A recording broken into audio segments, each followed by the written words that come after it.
Hello everyone, so today I'm going to be talking about the synthesis essay. So the synthesis essay is essentially combining three different sources of evidence into one paragraph that creates a big claim. So this might look like using journal articles, TED Talks, television, films, books, articles, magazines, blogs, statistics, and essentially your main goal is to find a journal article, a television, and then a blog, and use all those sources to create one claim. So you'll see I have another video kind of going over a paper where you see a more in-depth um, way that I broke it down. But if let's say you want to talk about why highlighters are, you know, I don't know if highlighters are the worst school supply. You could find a journal article that says they bleed through the paper. Then you could find a magazine or something that talks about they take up too much space. Something like that to kind of highlight your point. And it kind of shows that across all boards, there's one like big consensus when it comes down to making that big decision and making that argument. So this is especially good because once you move more towards argument and counterclaims, this kind of prepares you for the workload and just the work in general.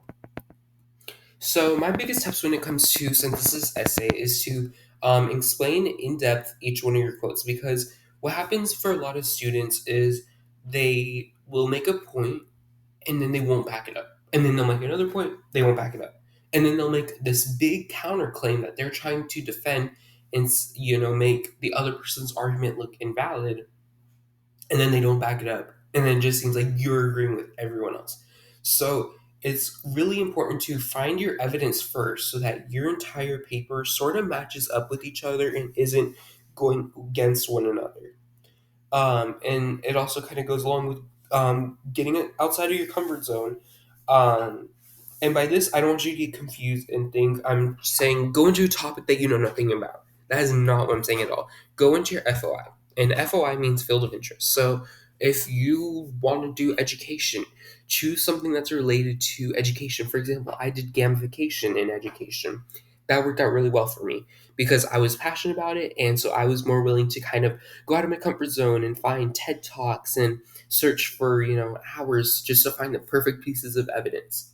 So it really works out in your favor when it comes down to um, if you're interested in, the medical field. Talk about why hospital beds are uncomfortable for patients and how that's a turn off for them when they have to go to the doctor. Something like that, where it's genuinely interesting to you and you're able to want to do that research for hours. So that's my biggest tip, is to find your evidence first and really go in deep to the evidence and choose something that you yourself are interested in. I believe this was my last slide. Okay, yeah, that was my last slide. So I hope all these tips help you guys when writing this essay. And I wish you guys the best of luck. And thank you.